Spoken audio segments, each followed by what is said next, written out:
Deixa eu recomendar alguns livros para vocês continuarem estudando depois.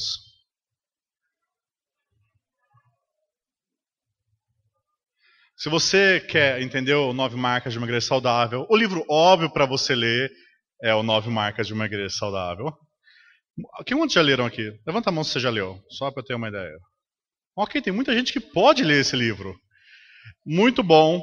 Ele vai trabalhar essas 9 marcas de uma forma mais pausada do que eu vou fazer aqui. É a base para todo o ministério, é a base para minhas preleções. Mark Dever escreveu esse livro há um bom tempo, ele está há 10 anos aqui no Brasil. E eu trabalho com 9 marcas também nos Estados Unidos, e trabalho às vezes ao redor do mundo, e como tem lugares que gostariam de ter esse livro traduzido, e não tem. Esse livro é muito bom, se você quer conhecer mais essas 9 marcas. Agora, se você quer ver como essas 9 marcas vão se aplicar na igreja local, como que isso vai, esse osso, por assim dizer, esse esqueleto vai criar carne. Igreja intencional é isso, é a experiência da Capitol Hill Baptist Church, que é a igreja do pastor Mark Dever, como eles têm aplicado essas marcas no dia a dia. Então é um livro mais prático, mas muito bom. Eu acabei de voltar de um grupo que foi para lá ver a igreja, e esse livro impactou muitos deles. Recomendar. Esses 2 livros aqui vão ajudar muito você. E se você acha esse daqui muito grande, tem O que é uma Igreja Saudável, um azulzinho, pequenininho, menor, que também é muito boa leitura. Então vamos lá. Estamos falando que essas 9 marcas são princípios bíblicos. Elas não são uma moda. A proposta que eu quero trazer aqui para vocês é o que Deus quer para a igreja. Então eu não quero chegar diante de vocês e falar, olha, eu descobri uma coisa nova, que 2000 anos de cristianismo não descobriu, e é assim que a igreja vai dar certo. E 2000 anos atrás a igreja estava dando errado, mas agora vai dar certo. E muitos dos modelos de igreja fazem isso. A igreja, não sei como existiu antes de mim, mas agora eu descobri a fórmula secreta. Ou a fórmula secreta para essa geração. As 9 marcas não são isso. Então se você está buscando isso, vai decepcionar grandemente. Ela não é um modelinho com um passo 1, 2, 3, 4, 5, 6, 7, 8, 9. Elas são princípios bíblicos que listou em 9, poderia ser 200, mas acho que 9 é um bom lugar para começar, que vão mostrar coisas que a gente esqueceu. Por exemplo, pregação expositiva, que vai ser o primeiro tópico. Muitas igrejas falam que pregação é importante. Só que o ponto não é a pregação só, é a pregação expositiva. E hoje no Brasil, talvez você consiga contar aí em 2 mãos, talvez 2 pés, o número de igrejas que pregam expositivamente. É algo esquecido. Então isso eu quero ver com vocês. Mas antes da gente começar, é interessante notar também que essas marcas, elas são extremamente correlacionadas umas com as outras. Por exemplo, a pregação expositiva, ela vai expor a palavra, e nisso a igreja vai crescer numa teologia que é bíblica. Vai conhecer e entender a Escritura como um todo e as doutrinas da Escritura. Entendendo doutrina, a igreja vai ter mais forte que o Evangelho, que é a terceira marca. Entendendo mais profundamente o Evangelho, vai entender o que é conversão. Entendendo o que é conversão, vai entender como se evangeliza. Porque se você não entende conversão, você vai evangelizar da forma errada. Quando a igreja evangeliza, e as pessoas vêm para a igreja, isso traz a questão da membresia. Daí, a vida da igreja pode ser que alguém está em pecado sem arrependimento. Chega a disciplina. Só que a igreja tem que estar em constante discipulado um ao outro, crescendo. A 8ª marca é discipulado. E isso liderada por líderes, que é a última marca, liderança. Se você, por exemplo, não extrai da Bíblia o ensino, todas as outras marcas vão acabar sendo deturpadas, trocadas. Você pode pegar a marca, por exemplo, evangelismo, e transformar uma coisa totalmente antibíblica. E a gente vai falar sobre isso. Então essas marcas, elas precisam estar interrelacionadas. E eu quero começar então falando com vocês sobre pregação expositiva. Mark Dever vai falar o seguinte: a primeira marca de uma igreja saudável é pregação expositiva. Não é somente a primeira marca, é a mais importante de todas as marcas. Porque se você desenvolvê-la corretamente, todas as outras a seguirão. Esta é a marca essencial. Pregação expositiva é a primeira marca e a mais importante, porque se a gente não partir das Escrituras, tudo o que você vai ter, mesmo que seja algo bom, vai ser do acaso, ou por sorte. Mas você não vai ter uma base bíblica para isso. Você pode evangelizar não falando o que está na Escritura, ou de uma forma bíblica, mas simplesmente para trazer pessoas para a igreja, para juntar pessoas num prédio. Se a gente não entender essa marca em primeiro lugar, as outras não vão seguir. Então a primeira marca é a pregação expositiva. E o desafio nosso é o que Colossenses 3,16 fala. Habite ricamente em vós a palavra de Cristo. Uma igreja saudável é uma igreja habitada ricamente pela palavra. Paulo encorajando os cristãos da cidade de Colosso,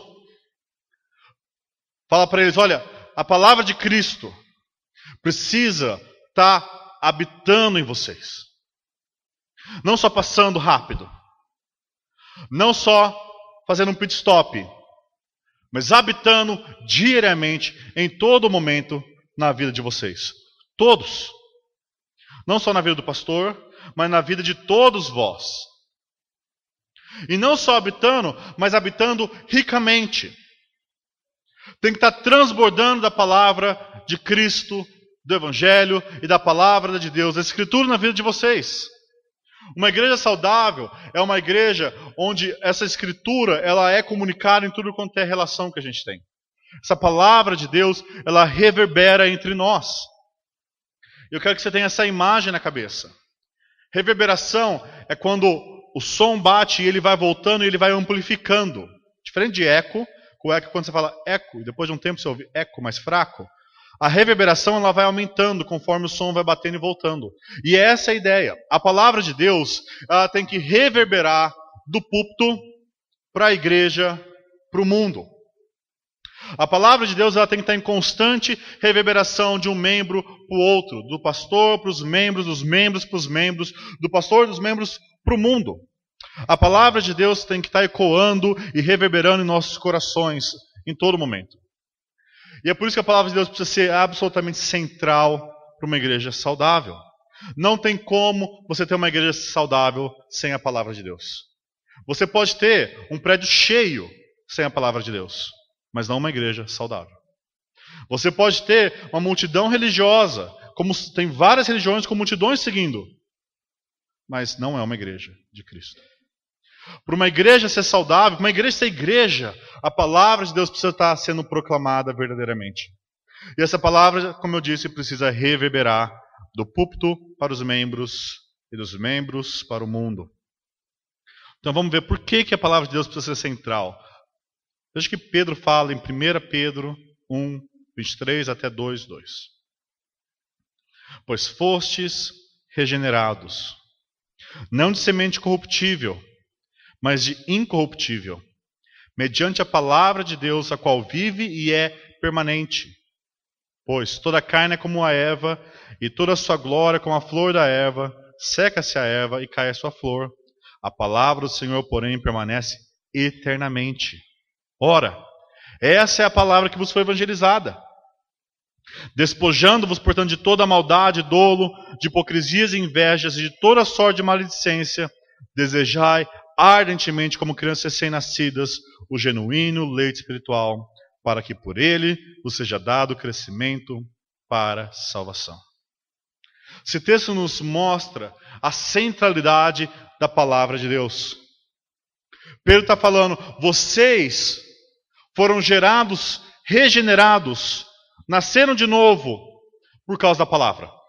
A semente que nos faz nascer de novo é a palavra de Deus. É a palavra de Deus que nos dá vida.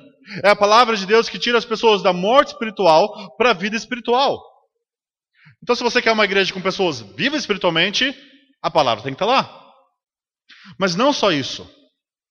Não só essa palavra que é evangelizada a pessoa entra. Pedro continua. Vocês precisam desejar ardentemente a palavra de Deus. Como uma criança recém-nascida deseja o leite. E aqui, leite não é como o Hebreus usa no sentido mais negativo, mas como aquele alimento que sustenta e dá crescimento para a criança.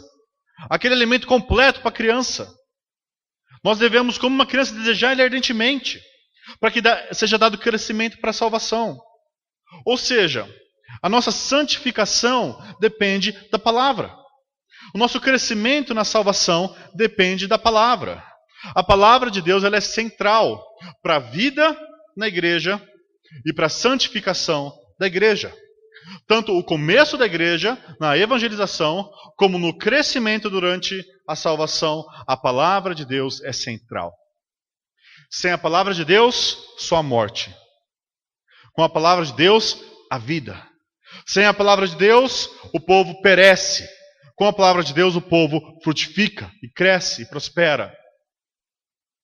A palavra de Deus, meus irmãos, é o alimento que nós precisamos urgentemente nas igrejas. Sem a palavra de Deus, tudo o que você estiver fazendo na igreja pode parecer um grande malabarismo, mas não vai trazer vida.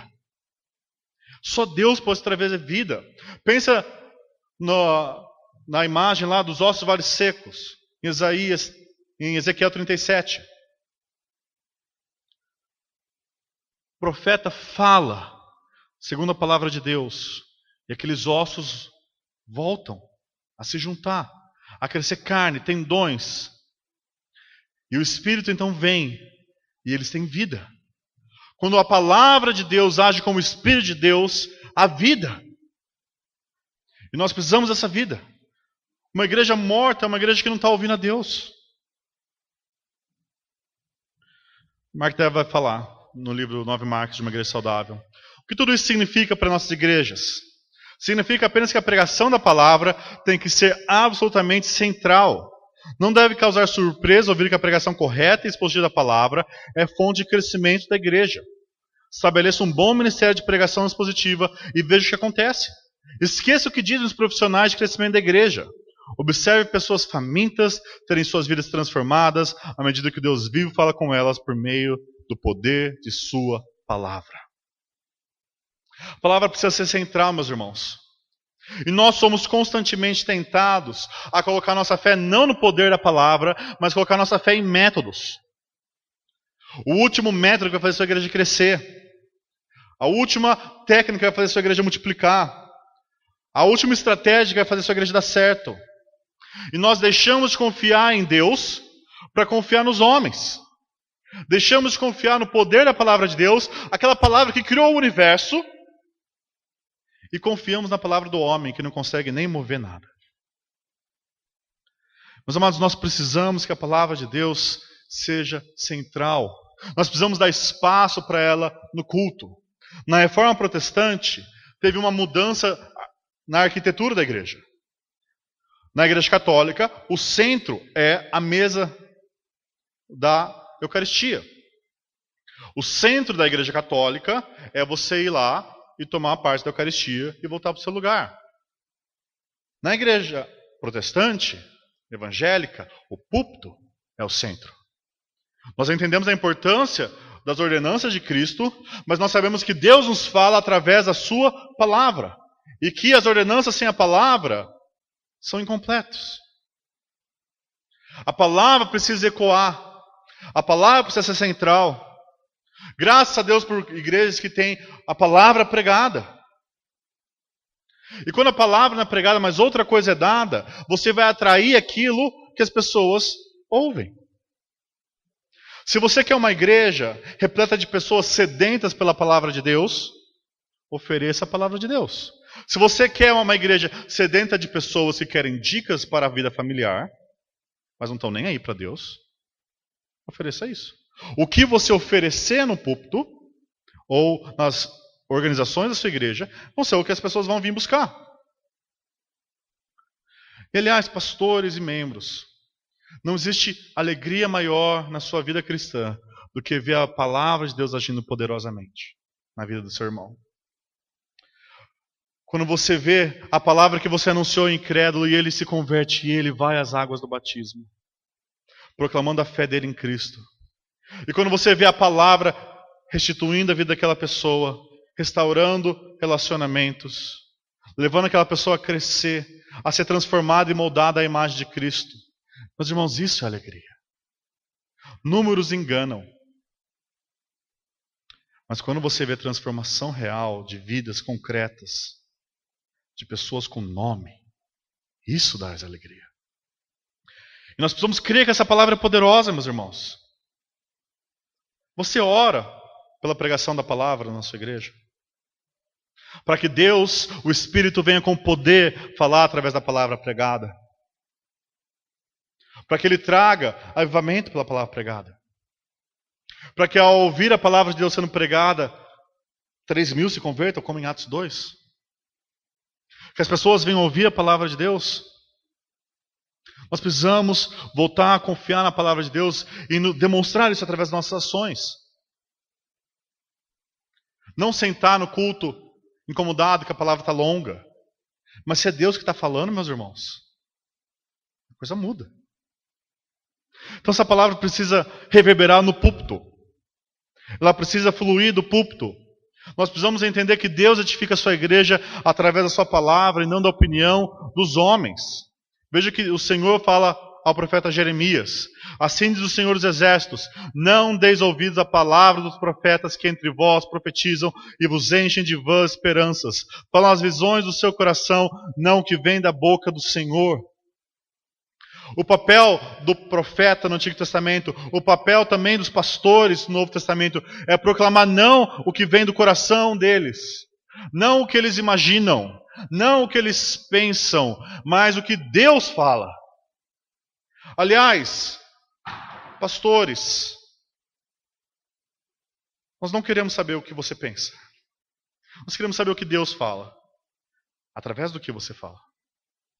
Quando você está aconselhando um irmão, não é o que você pensa, mas o que Deus fala para a vida daquele irmão. Nós queremos ouvir a Deus, e é por isso que a pregação tem que ser expositiva. Se a Escritura e a palavra de Deus, então, é a forma que Deus dá vida e dá crescimento para a igreja, o que precisa estar sendo exposto, falado, mostrado é a palavra de Deus. E isso é pregação expositiva, da forma mais simples. É pegar a palavra e expor para a igreja. Olha o que Deus fala aqui. Não é o que eu acho aqui. Ou o que eu acho e eu leio só para falar algo e depois eu fecho. Mas o que Deus falou na palavra dele? Meus irmãos, nós estamos acostumados a ter uma Bíblia ao nosso lado e nós esquecemos do valor que é nós podemos ler as palavras do Deus vivo falando com você. Quando você lê a Escritura, você ouve a voz do seu Deus. Você quer que Deus fale com você? Abra a palavra. Ele fala através da palavra dele. E se nós queremos ouvi-lo, então os sermões precisam expor a palavra dele. O que é então essa pregação expositiva? Mark Dever vai falar que é o tipo de pregação que, em termos bem simples, expõe a palavra de Deus. Ele toma determinada passagem, explica, em seguida aplica o significado da passagem à vida da congregação. Então a pregação expositiva, de forma bem simples, é você pegar o ponto principal da passagem, esse ponto ser o ponto principal da sua mensagem, e você aplicar isso à vida da congregação. É mais uma postura do coração. É o pastor falar, em vez de falar o que eu penso, eu vou me inclinar à Escritura e vou ouvir. Deus, o que o Senhor fala nessa passagem? O que Deus está falando nessa passagem? É isso que eu vou falar. É colocar o meu coração para falar, não além do que Deus fala, nem aquém do que Deus fala, mas falar o que Deus fala. E aplicar isso à vida da congregação. A pregação expositiva, então, ela não é uma pregação trampolim. A pregação trampolim é o seguinte, vamos abrir nossas Bíblias, pode fechar que não tem nada a ver a pregação com o resto. A pregação expositiva também não é uma pregação tocante, isso é importante. Uma pregação pode ser bíblica, ela fala verdades contidas na Bíblia, ela pode ser tocante no fato de você se emocionar, mas isso não torna ela uma pregação expositiva. Você se sentir tocado não significa que aquela pregação foi expositiva. Ela pode ter conteúdo bíblico, mas ela pode não ser expositiva. Não é um comentário acadêmico. Pregar expositivamente não é, vamos abrir aqui em Mateus. Daí você começa a trazer um monte de informação sobre a vida de Mateus, que Mateus nasceu nessa época, vivia nessa época, a geografia lá e mostra um mapa. Isso não é pregação expositiva. não é um comentário. Não necessariamente é verso a verso. A pregação expositiva ela pode seguir um livro, verso a verso, capítulo a capítulo, perícope a perícope, explicando. Mas a pregação expositiva pode ser um trecho em Gênesis, depois um trecho em João. Há vantagem nas duas coisas. Por exemplo, teve um puritano que expôs, se eu não me engano, por mais de 30 anos Jó. Eu não sei como. Eu não sei como ele expôs o que os amigos de Jó falavam. Mas isso não é saudável para a igreja ao longo do tempo. Porque você quer que a igreja tenha uma dieta equilibrada, ouvindo o Antigo e o Novo Testamento, sabendo ler os profetas, os livros sapiensais, as epístolas, Apocalipse, os profetas menores, o Pentateuco. Você quer que ela tenha uma diversidade de alimentos, sabe aquele prato colorido?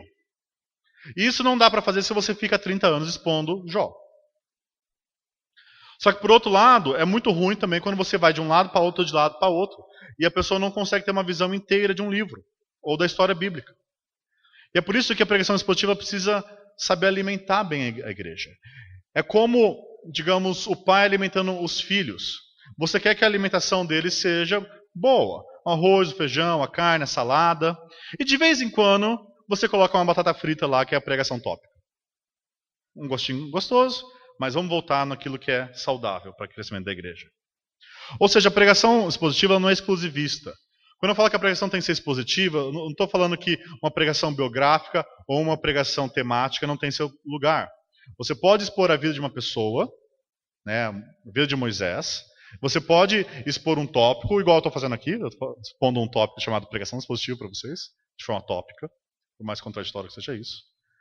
Mas essas coisas têm seu papel.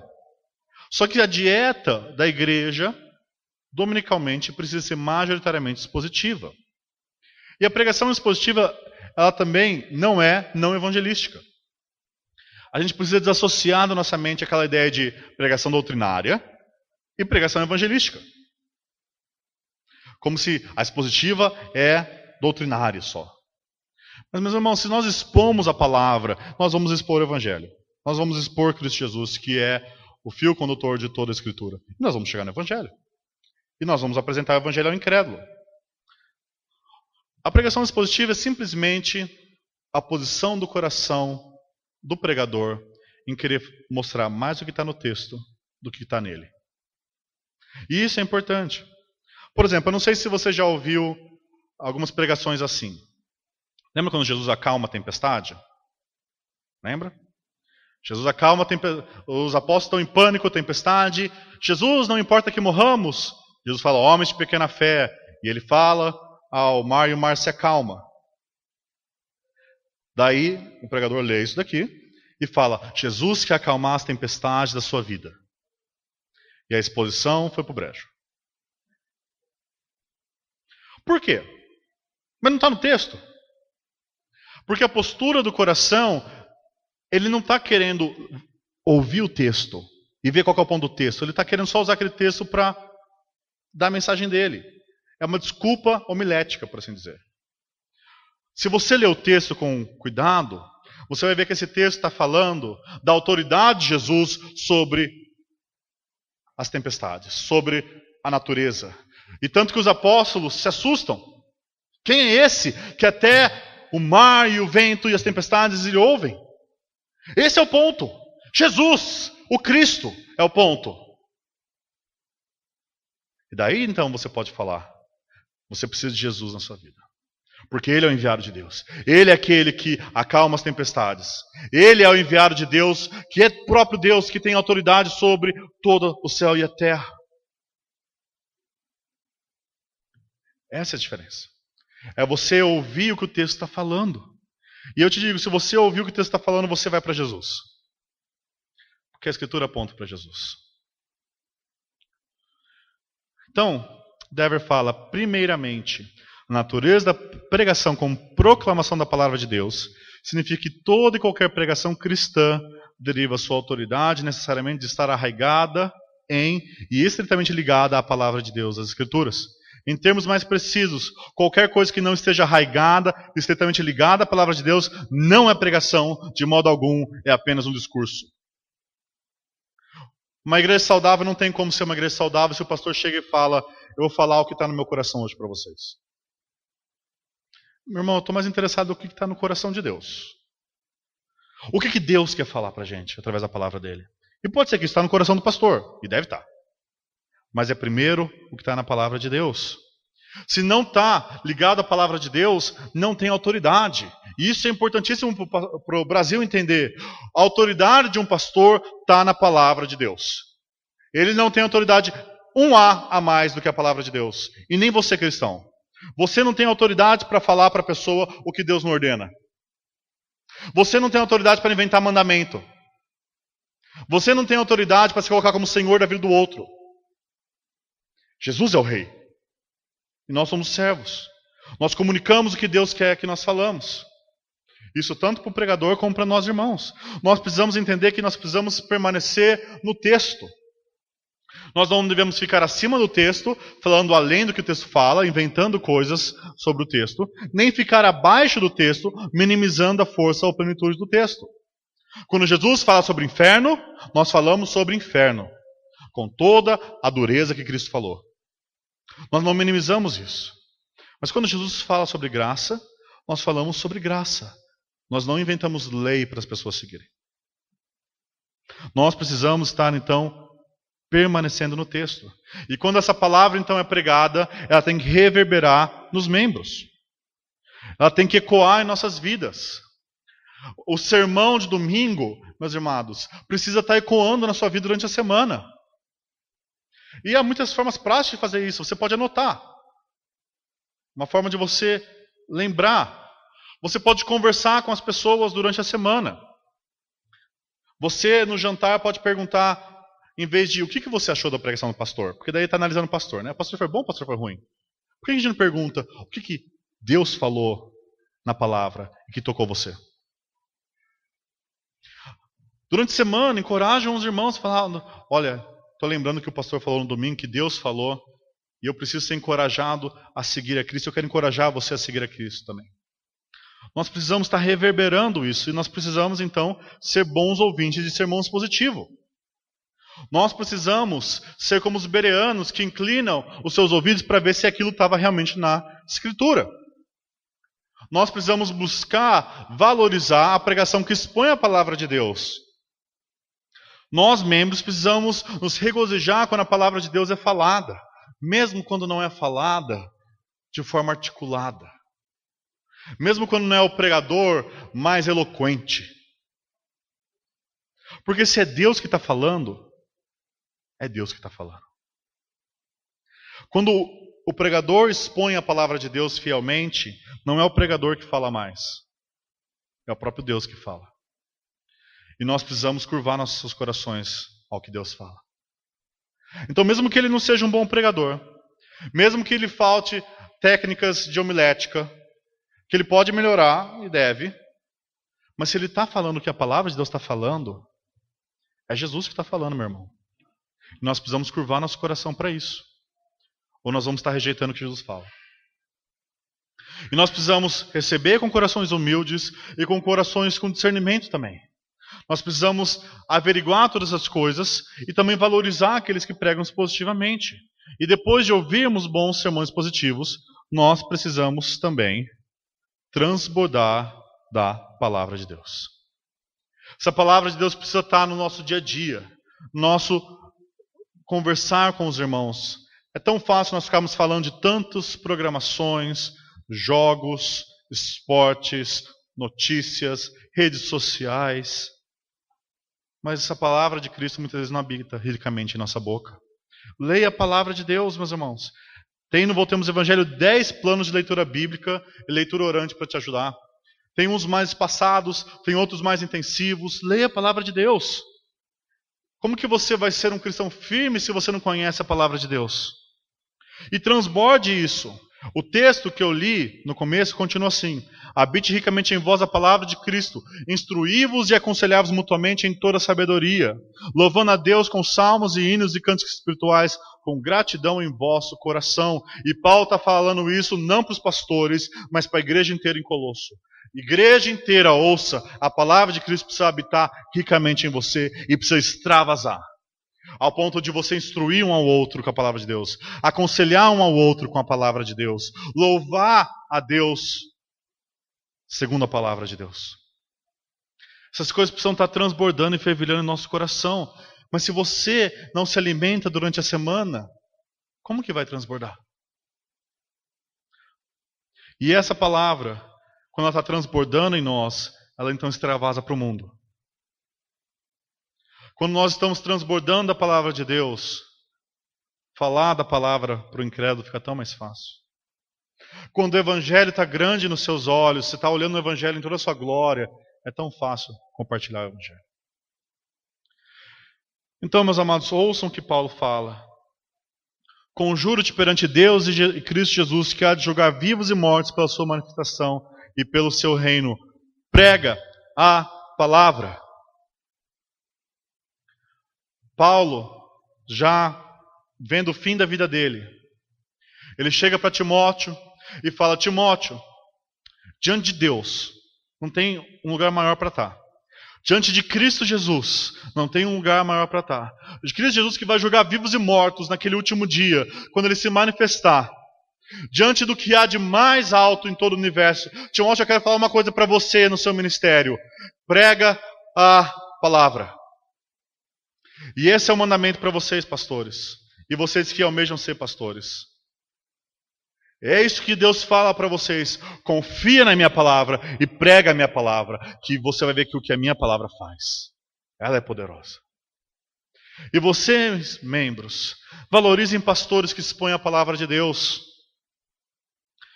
Amem pastores que são fiéis à palavra. Meus amados, como eles são poucos. Olha para esse nosso país. Se o seu pastor expõe a palavra de Deus, você está numa igreja muito abençoada nesse país. E você precisa entender que ele precisa de tempo para preparar uma pregação expositiva. Demora. Eu sei. Não dá para preparar em 3 horas. Não dá. Na emergência talvez dê.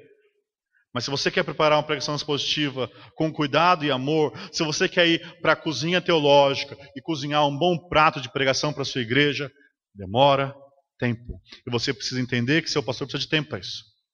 Às vezes a igreja coloca uma carga sobre o pastor tão grande de tantas coisas que ele precisa fazer, burocráticas, que o principal, que é a palavra de Deus, ele não está se dedicando.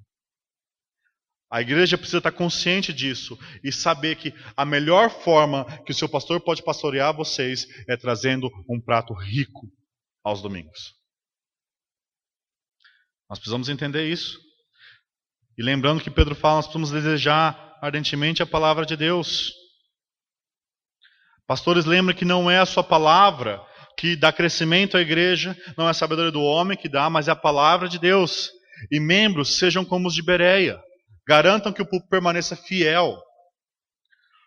Quantas igrejas, meus amados, elas morrem quando tem troca de púlpito? Porque os membros não valorizam a palavra de Deus. Eles valorizam mais a eloquência do que a palavra de Deus. Então vai vir um outro que é mais eloquente, mas não prega a palavra de Deus, não expõe a palavra de Deus, e eles vão se encantar com aquilo, os olhos vão brilhar com a forma que a pessoa fala, e eles vão colocar aquela pessoa, pastor no púlpito, e a igreja vai morrer. E vocês, membros, especialmente se vocês são batistas, vocês são responsáveis por colocar o próximo pastor. E vocês, pastores, são responsáveis por treinar a igreja a saber como reconhecer o próximo pastor. E habite ricamente a palavra de Deus em vocês, para que vocês possam transbordar uns aos outros. Uma igreja saudável vai precisar fazer isso. Se a palavra não estiver habitando ricamente, nós não vamos ser uma igreja saudável. Então esse é o primeiro ponto, pregação expositiva. Nossa segunda marca é teologia bíblica. Teologia bíblica. Veja que interessante.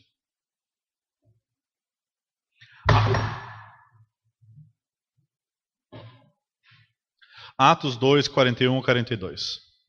Então os que lhe aceitaram a palavra foram batizados, havendo um acréscimo naquele dia de quase 3.000 pessoas, e perseveravam na doutrina dos apóstolos. Uma igreja saudável é uma igreja que persevera na doutrina que os apóstolos trouxeram, que foi registrada nas Escrituras. Uma igreja saudável é uma igreja que persevera na doutrina. Tabitha Neabili, no livro Que é um Membro de uma Igreja Saudável, aliás, muito bom para vocês lerem, diz o seguinte: membros de igrejas cristãs continuam a nutrir pensamentos insignificantes a respeito de Deus e pensamentos elevados sobre o homem.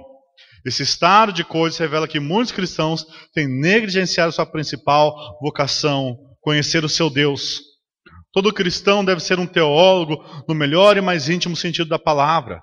Se as igrejas devem ter boa saúde, os seus membros precisam comprometer-se em ser teólogos de acordo com sua capacidade. Esta é a segunda marca de um membro de uma igreja saudável. R.C. Sproul lançou um livro que é uma teologia sistemática, chamado Somos Todos Teólogos. E a ideia desse livro é muito boa. Você é um teólogo. Você pode não ter feito teologia, mas todo dia você alimenta pensamentos sobre Deus. Agora, seus pensamentos podem ser corretos ou pensamentos incorretos. Você pode ser um bom teólogo ou um mau teólogo. Mas a questão é que você é um teólogo. Você pensa sobre Deus e comunica isso.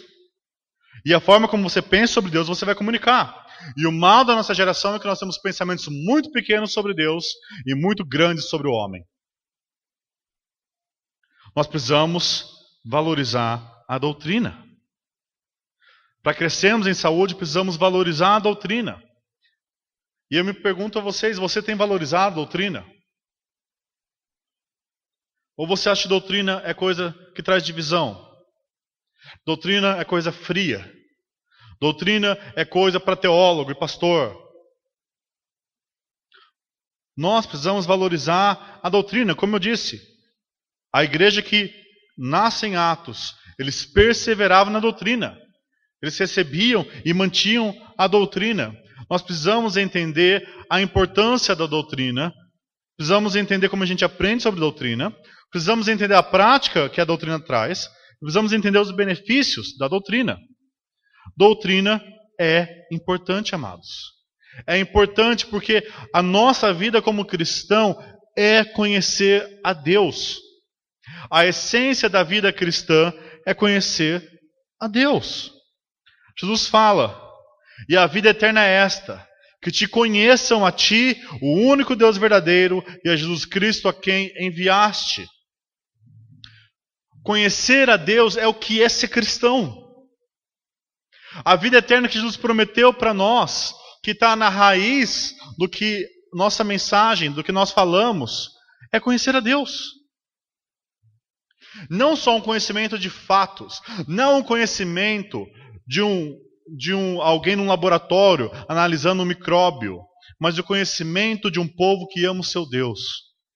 O conhecimento relacional, não o conhecimento científico. O conhecimento que nós estamos falando da doutrina aqui não é aquele conhecimento daquela pessoa que quer acumular uma quantidade de doutrina só para se mostrar como superior, mas aquele que quer conhecer mais e mais a pessoa que ele ama. Conhecer a Deus e conhecer a Jesus é o que nós somos chamados para fazer e o que nós vamos fazer a vida eterna inteira. Você vai passar a sua vida conhecendo a Deus. E se isso não te empolga, será que você tem a vida eterna? Conhecer a Deus é o alvo da nossa vida. É a coisa mais doce aos ouvidos de um cristão. E a doutrina também é importante porque ela é o princípio e a continuidade da igreja cristã. O primeiro sermão de Pedro. O que ele faz? Ele explica a palavra de Deus, ele expõe textos bíblicos e traz a doutrina de Cristo. E aquelas pessoas aceitam a palavra, aceitam a doutrina dos apóstolos e perseveram nela. A igreja é isso. A igreja ela começa e ela persevera e continua recebendo a doutrina dos apóstolos. Aliás, é isso que os reformadores quiseram tanto falar, que ser uma igreja apostólica não é o fato de ter uma sucessão de papas, como na igreja católica romana, nem é ter alguém que se diz ungido, como em muitas igrejas neopentecostais hoje. Ser uma igreja apostólica é uma igreja que persevera na doutrina dos apóstolos, que mantém essa doutrina, que busca a palavra de Deus. E a rejeição da doutrina e do conhecimento de Deus leva à destruição do povo de Deus e à igreja doente, como nós lemos no começo da reunião de hoje. O povo está sendo destruído porque lhe falta o conhecimento. E Oséias vai ainda mais fundo. Porque tu, sacerdote, que deveria comunicar a lei para o povo, porque tu, sacerdote, rejeitaste o conhecimento, também eu te rejeitarei, para que não sejas sacerdote diante de mim, visto que te esqueceste da lei do teu Deus, também eu me esquecerei de teus filhos. Essa palavra é forte. Deus fala, vocês, sacerdotes do Antigo Testamento, que rejeitaram o meu conhecimento, eu vou rejeitar vocês.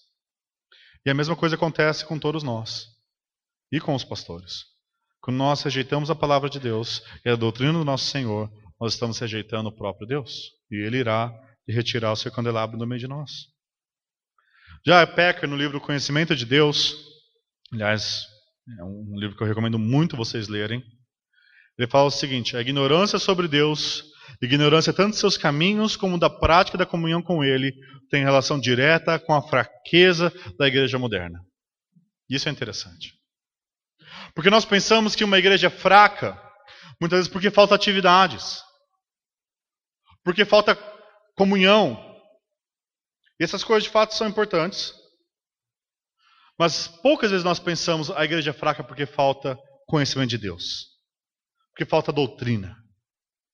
Porque falta esse esqueleto segurando a igreja de pé, que é a doutrina. Packer continua: despreze o estudo de Deus e você estará sentenciando a si mesmo a passar a vida aos tropeções como um cego, como se não tivesse nenhum senso de direção e não entendesse aquilo que o rodeia. Deste modo poderá desperdiçar sua vida e perder a alma. Meus amados, é interessante que Jesus fala para a gente perseverar no ensino dos apóstolos. Em João 17, Jesus está orando, a oração sacerdotal, ele está orando pelos seus discípulos, pelos seus apóstolos, e ele então vai orar pelos discípulos que creriam nele, nós. E ele fala que creriam na mensagem dos apóstolos. O fato de nós estarmos em Cristo tem a ver com o fato de nós estarmos ouvindo o que os apóstolos falaram e aprendendo a doutrina que eles passaram, porque eles passaram o que Cristo passou para eles. Quando nós rejeitamos esse estudo de Deus, esse conhecimento de Deus, essa doutrina, nós na verdade estamos trazendo juízo e condenação sobre nós mesmos. Quando você pensa que doutrina não é importante, isso fala menos sobre a doutrina e mais sobre você. É igual quando alguém vê um quadro maravilhoso pintado por Van Gogh, meu pintor favorito, e olha para aquilo e fala, coisa feia. Não fale isso perto de mim. Eu falo, não é o quadro que é feio, meu irmão. São seus olhos. E a mesma coisa sobre doutrina. Não é a doutrina que é feia, meu irmão. Pode ser seus olhos. Pode ser sua mente que está ouvindo a doutrina de uma forma errada. Porque a doutrina, ela é importante. E nós devemos aprendê-la. Nós devemos aprender a doutrina. E aqui, teologia bíblica, é usado de duas formas o termo. Quando nós falamos teologia bíblica, a maioria de nós entende uma teologia que é bíblica. Ou seja, uma sã doutrina, uma doutrina correta. Mas no meio acadêmico, a teologia bíblica é usada como algo complementar ou um outro campo de estudo comparado à teologia sistemática. A teologia bíblica ou teologia exegética, ela busca estudar o texto bíblico e apresentar o que está num livro ou na Bíblia inteira, entendendo a Escritura como um todo, ou um livro como um todo. E as duas coisas são importantes. Teologia que é bíblica, a sã doutrina, ela é importante, porque ela é o fundamento da nossa vida cristã. E nós precisamos de sã doutrina e menos de sou doutrina. Você conhece o sou doutrina? O sou doutrina é aquele crente que fala assim, para mim, Deus é assim. Na minha opinião, a igreja deveria ser assim. Deus não muda de acordo com a sua opinião. Ele é. Nós deveríamos falar, segundo a Escritura, aquilo que eu estudei, que Deus se revelou, Na minha opinião, o que está na Escritura é que Deus é assim. Sou doutrina, ele tenta ser humilde, às vezes fala, não, é que na minha opinião eu sei tão pouco. Mas na minha opinião, essa questão de eleição não faz sentido. Tá, mas e o que a Bíblia fala? Só que na verdade o sou doutrina, ele é extremamente orgulhoso. Porque lá na raiz, no fundo do coração, ele está falando o seguinte, eu não vou ouvir o que Deus está falando. Eu vou falar o que eu quero falar. Eu não vou expor o que Deus expôs. Eu vou colocar para todos o que eu penso. Isso é orgulho espiritual. Nós precisamos de um entendimento de quem Deus é. E não um entendimento de que nós queremos que Deus seja. E Deus se revela na Bíblia como um Criador soberano. Como quem cria e legisla sobre a criação. E que governa sobre a criação. E que é exaltado acima da criação. Um Deus que se apresenta como santo. Um Deus que se apresenta como acima de toda a criação, como puro, como perfeito, sem mácula, e um Deus que se apresenta como justo. Um Deus que, sendo bom, não pode deixar o mal vencer e irá julgar o mal no mundo. Não só o mal genérico, o mal pessoas, o mal seres. E um Deus também que é amor. Que sendo justo e amoroso, ainda assim enviou o seu Filho para redimir um povo que não merecia. Nós precisamos de um correto entendimento de Deus, porque se nós tivermos pensamentos pequenos sobre Deus, Deus vai ser pequeno para a nossa vida, e nossa vida não vai ser impactada por Deus. A gente muitas vezes trata Deus e o estudo de doutrina como se a gente estivesse colocando Deus e a Bíblia no microscópio, tentando entender essa coisa tão pequenininha. Conforme Piper coloca, o entendimento de Deus é como você olhar um telescópio. Você vê aquela estrela enorme, de uma forma que você pode entender. É isso que nós precisamos buscar. Nós precisamos de um correto entendimento de quem é Cristo. Ele não fala quem as pessoas dizem que eu sou. E as pessoas deram doutrina errada. É um profeta, é Elias, é um dos profetas, é Jeremias. E Pedro fala a doutrina correta. Tu és o Cristo, Filho de Deus. E Jesus fala, Pedro, é nessa profissão de pessoas que professam essa profissão que eu vou fundar a minha igreja, que eu vou edificar a minha igreja. Essa doutrina correta, sustentada por pessoas corretas, que são a pedra que edifica a minha igreja. Não a opiniões erradas sobre mim, mas a opinião correta sobre mim. Nós precisamos ter noção dessa doutrina. Nós precisamos também ter uma teologia bíblica que encara a Escritura como um todo, e não uma teologia cordão de pérolas. Teologia cordão de pérolas é o seguinte. Eu gosto de Gênesis 1, 2, 3 mais ou menos. Depois a gente pula um pouquinho. Levíticos com certeza já deixa para lá, né? Muito difícil. Números também. Vamos para Salmos. Alguns Salmos eu gosto. Salmo 119 é muito longo. E se você vai pegando pedacinhos da Bíblia, desconexos, e você vai montando um cordão de pérola, uma caixinha de promessa, por assim dizer. Tudo fora de contexto. Daí você pega Provérbios.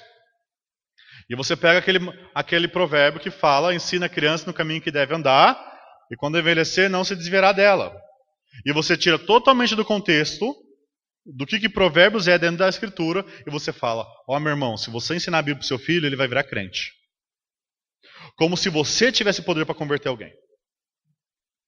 Ou como se a conversão dependesse de você, e não fosse um ato soberano de Deus.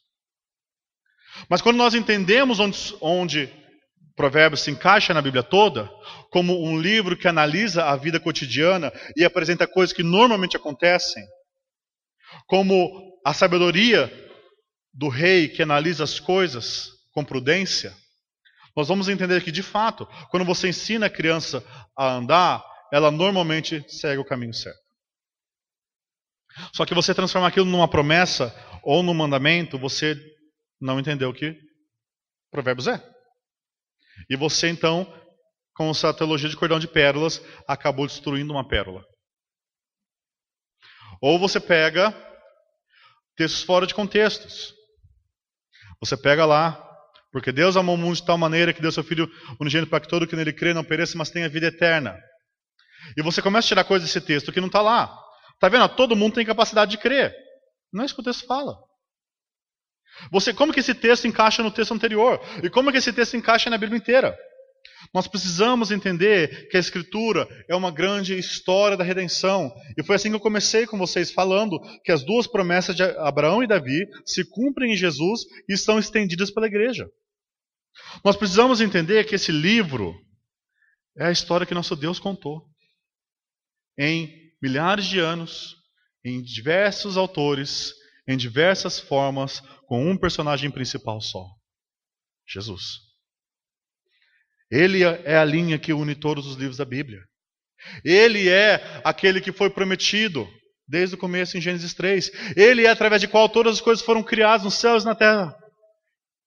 Ele é a palavra de Deus. Ele é a semente da mulher de Eva que viria e pisaria sobre a cabeça da serpente, mas que seria picado na cruz. Ele é o filho de Abraão que herdaria a terra. Ele é o descendente de Judá que teria o cetro na mão. Ele é o verdadeiro juiz que liberta o povo dos seus inimigos. Ele é o verdadeiro rei que governa em justiça com o seu povo. Ele é o descendente de Davi que reina para sempre e que é santo e que não vê a corrupção. Ele é mais sábio que Salomão. Ele é acima de todos os profetas, acima de Moisés. Ele fala aquilo que ele viu porque ele veio dos céus. Ele é o templo.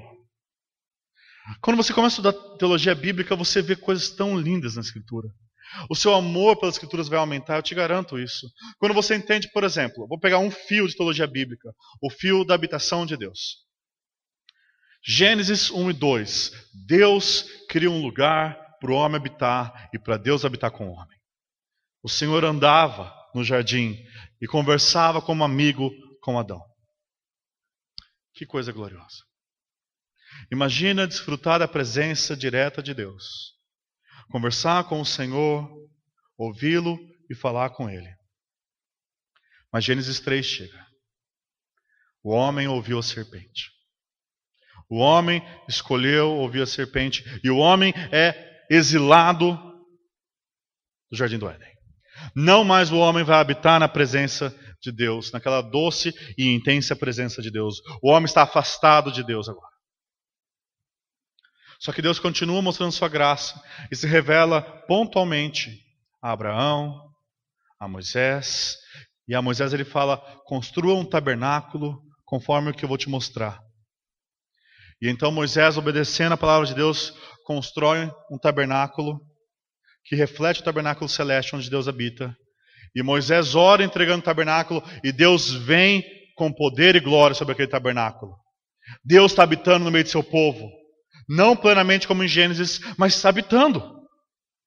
Precisa de todo o sistema sacrificial, de todo o sistema do sacerdócio, de toda a mediação do sumo sacerdote que entra no Santo dos Santos, mas Deus está lá no meio do seu povo, andando com o seu povo. Só que a arca se perde, e o povo de Deus perde a simbologia da presença de Deus, mas Davi busca a arca e traz de volta para a cidade do Senhor, Jerusalém, que agora virou a cidade do rei, e Deus habita no meio do seu povo. Salomão constrói um templo glorioso ao Senhor, coisa que muito superior a qualquer outro que você vê lá em São Paulo. E Salomão dedica o templo em oração, e o Senhor vem em glória. Mas o povo novamente ouve a serpente e não o Senhor, e eles são exilados da presença de Deus novamente. Israel é conquistado, Judá é conquistado e exilado, e agora eles estão longe da presença de Deus. E daí os profetas começam a vir e falar sobre o templo ser reconstruído. E se você for em Ezequiel, você vai ver que os últimos capítulos é basicamente as medidas do templo. E para nós pode parecer enfadonho, mas para um judeu o templo vai ser reconstruído de novo. Deus vai habitar no meio do seu povo novamente. E aquilo começa a encher de esperança. E o profeta fala que a glória da segunda casa vai ser maior que a primeira. E ele se enche de esperança até que e eles vão reconstruir o templo. E os novos se alegram e os velhos choram. Porque a glória da segunda casa não era maior. E eles oram e a glória de Deus não vem. Não tem relato da glória de Deus vindo. Porque eles não entenderam que a glória da segunda casa é Cristo Jesus. O templo. Aquele que faz mediação entre nós e Deus. Destrua esse tabernáculo e em 3 dias eu reconstruirei. E ele falava do seu corpo. É em Cristo Jesus, nosso templo, que nós nos encontramos com Deus diretamente. Mediado por Ele. E nós nele somos templo de Deus que habita em nós como igreja. Até que vai chegar um dia onde a cidade cúbica de Jerusalém vai descer. Cúbica por quê? Porque o Santo dos Santos era cúbico. E a Nova Jerusalém vai descer e lá não vai haver mais templo. Por quê? Porque o Senhor vai habitar no meio do seu povo e nós vamos conversar com Deus face a face. E nós vamos ver o Senhor e Jesus Cristo com nossos próprios olhos. Meus amados, você está caminhando para lá. Nesse dia onde você vai estar com o Senhor para sempre. E eu acabei de mostrar Gênesis e Apocalipse para você. Isso é teologia bíblica. É entender a história da Escritura e não só um texto aqui, um texto ali. Quando nós entendemos assim, nós vamos entender que Davi e Golias não é sobre você pegar 5 pedrinhas da preparação, da sabedoria, de qualquer outra coisa que você queira inventar para lutar contra os gigantes da sua vida. Que Davi e Golias é o Senhor vencendo a batalha através do seu rei ungido. Assim como Cristo venceu os nossos inimigos. É isso que a teologia bíblica faz para a gente. Ela nos centraliza em Cristo Jesus. Assim, meus amados, nós precisamos de uma visão correta e uma visão completa das grandes doutrinas da palavra. Nós precisamos de uma visão correta, que entende corretamente o que a Bíblia explica, mas uma visão completa que entende a Bíblia inteira. E se nós tivermos isso, isso vai impactar a nossa vida. Isso vai mudar a forma como nós encaramos. Bob Jameson fala o seguinte no livretinho Sã Doutrina. A sã doutrina existe para a vida, ou seja, ela é prática. Não se resume a um conjunto de fatos abstratos, mas é um roteiro que nos mostra quem somos, onde estamos e para onde estamos indo. A sã doutrina é, portanto, essencial para que a vida que vivemos e a igreja que construímos glorifiquem a Deus. A sã doutrina é o mapa de Deus para a vida cristã. É o mapa para a nossa vida, para onde a gente vai. E como a gente deve viver hoje. Porque você vive o que você crê. Você pode viver aquém do que você crê.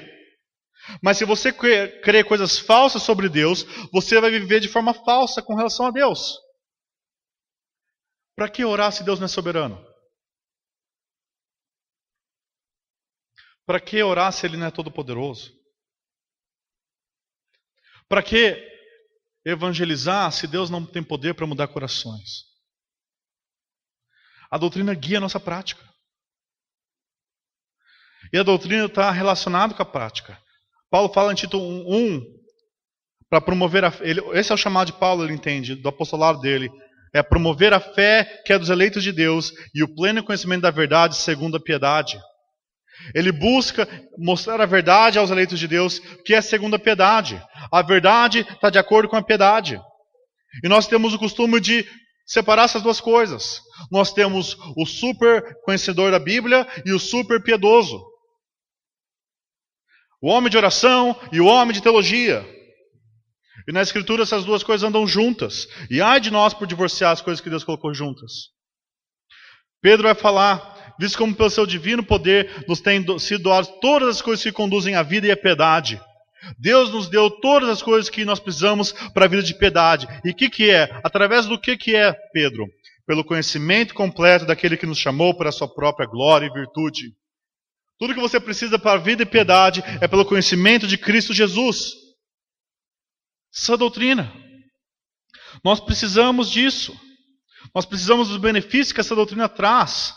Ela vai nos ajudar a crescer em reverência pelo nosso Deus. Quando Deus é grande, nós o tememos. Vai vencer nossas ideias erradas e teologias falsas que nós temos. Vai vacinar a igreja contra as controvérsias doutrinárias. Vacinar a gente contra ventos de doutrina. Vai nos ajudar a cumprir a grande comissão. Afinal, Jesus disse, ensinar todas as coisas que tenho ordenado. Ensinar e aguardar.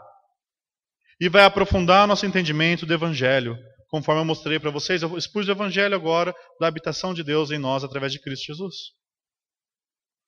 Nós precisamos entender isso, amados. E precisamos entender que nós temos a responsabilidade de rejeitar a falsa doutrina. Nós muitas vezes colocamos a carga do pastor somente rejeitar a falsa doutrina, e ele tem a responsabilidade. Se você for ver em Atos 20, fala que eles são chamados para proteger o rebanho contra os lobos e vigiar. Mas veja o que João fala, presta atenção. Porque muitos enganadores têm saído pelo mundo fora, os quais não confessam Jesus Cristo vindo em carne. Assim é o enganador e o anticristo. Acautelai-vos para não perderdes aquilo que temos realizado com esforço, mas para receberdes completo galardão. Todo aquele que ultrapassa a doutrina de Cristo e nela não permanece, não tem Deus. O que permanece na doutrina se tem tanto o Pai como o Filho. Se alguém vem ter convosco e não traz essa doutrina, não recebais em casa, nem lhe deis as boas-vindas. Aqui é a importância dessa doutrina, falada pelo apóstolo do amor, João. Se alguém não tem essa doutrina de Cristo, se alguém ultrapassa a doutrina que Cristo trouxe, falada pelos apóstolos, rejeita a encarnação, esse é o erro doutrinário que ele está tratando, vocês não devem nem receber em casa. Não receber hereges. Não põe no rádio. Não ouça. Não receba. Ah, mas ele falou aquilo, mas ele tem algumas coisas boas. Não ouça. É isso que João está falando. E João escreve essa carta, a segunda epístola dele, a senhora eleita e os seus filhos. Provavelmente é uma imagem da igreja e seus membros. E veja quem que ele fala para não receber. É os pastores? Não. Ele fala, todos vocês devem rejeitar a heresia. A responsabilidade de manter uma igreja na doutrina, na sã doutrina, não é só do pastor, é especialmente do pastor, mas a igreja não pode abdicar da responsabilidade que Cristo deu a ela. Você não pode simplesmente falar, isso é responsabilidade do pastor, eu não tenho nada a ver com isso. Você tem, e Cristo colocou isso sobre você. E se você falar que não tem, você está falando, eu não vou me colocar sobre o jugo de Cristo. E nós temos a responsabilidade de manter a unidade doutrinária. Paulo fala, esforçando-vos diligentemente por preservar a unidade do Espírito no vínculo da paz. E ele vai começar a colocar um monte de coisas que há unidade. Há somente um corpo e um Espírito, como também fosse chamado uma só esperança da vossa vocação. Há um só Senhor, há uma só fé, um só batismo, um só Deus e Pai de todos, o qual é sobre todos, age por meio de todos e está em todos. Há uma só fé, não o ato de crer, mas aquilo que a gente crê. Há uma só doutrina passada que nós devemos crer. E nós devemos nos esforçar para manter a unidade nisso. A paz na igreja. Nós devemos tomar cuidado de não dividir a igreja com doutrina. Ai daqueles que usam a doutrina de Deus para trazer divisão. Sendo que aquilo que nos une devia trazer comunhão. Ai daqueles, principalmente vocês jovens, empolgados com o que ouvem e leem na internet, que vem uma coisa terciária, nem secundária é, terciária a fé, e você quer partir a igreja no meio por causa disso. Cansado de ver jovens no Brasil fazendo isso. Enquanto o evangelho muitas vezes não é central. Nós devemos buscar a unidade da fé, a unidade do Espírito no vínculo da paz. E é por isso que confissões de fé são importantes. Porque elas demonstram uma unidade do que nós cremos. Nós cremos nisso. Meus amados, nós precisamos de uma teologia bíblica. Nós precisamos ouvir a palavra de Deus sendo exposta no púlpito, em nossas conversas, permeando, habitando ricamente em nós. E nós precisamos que essa palavra esteja cheia de sã doutrina, de feijoada de doutrina, para fortalecer os nossos ossos e firmar os nossos pés, para que nós possamos viver aquilo que Deus nos fala. Vamos orar? Senhor, dá-nos corações sedentos por esse leite espiritual que é a sua palavra. Perdoa-nos, Pai, pela forma como nós desprezamos o alimento que o Senhor nos dá. Perdoa-nos pela forma como nós ouvimos as pregações muitas vezes sem reverência. Perdoa-nos que nós muitas vezes não lemos a sua palavra. Senhor, nós confessamos nosso pecado e buscamos arrependimento. Nos arrependemos dele, Senhor. Instrui-nos, Jesus, na verdade. Fortalece-nos pelo Espírito e guia-nos em toda justiça. É o que oramos em nome de Cristo Jesus. Amém.